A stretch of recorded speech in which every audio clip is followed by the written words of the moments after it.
Большая часть России, скорее всего, не поймет, что происходит в этом видео. Машины едут под кирпич, который стоит в поле. Гаишник бросается под машину, собаки бегут. Бабка уходит вдаль. Для большинства картина непонятная.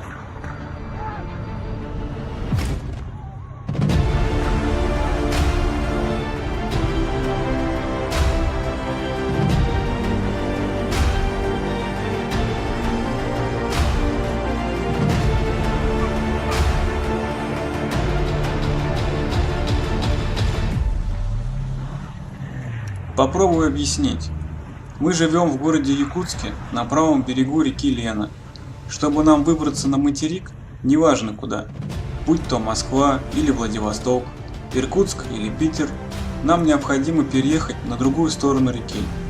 В течение первого зимнего месяца мы ждем, когда встанет река, и когда она встает, спокойно переезжаем по замерзшему льду. Но ситуации у всех разные. Кто-то едет в больницу, кто-то везет мясо или другие продукты. Просто ради прикола, конечно, никто не поедет, только острая нужда.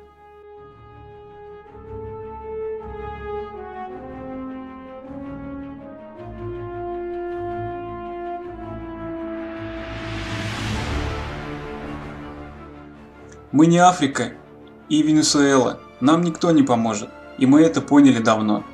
Поэтому приходится идти на крайние меры. Несмотря на риск, уйти под лед и утонуть. Переправиться на катере с воздушной подушкой стоит 1500 рублей в одну сторону с человека.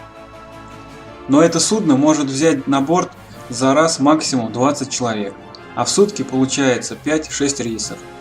Теперь посчитайте сами, сколько выходит это в деньгах. Вероятно, тем, кто организовал этот бизнес, невыгодно, чтобы люди своим ходом бесплатно переправлялись.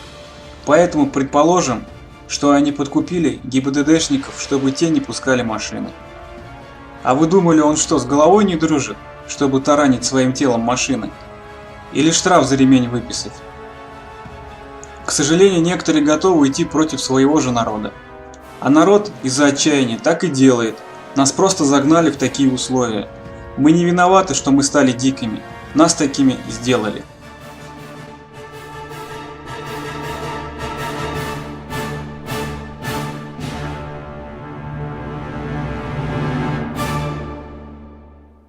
Обязательно смотрите описание под этим видео. Если вам понравился этот ролик, ставьте лайк, подписывайтесь на наш канал. На этом все.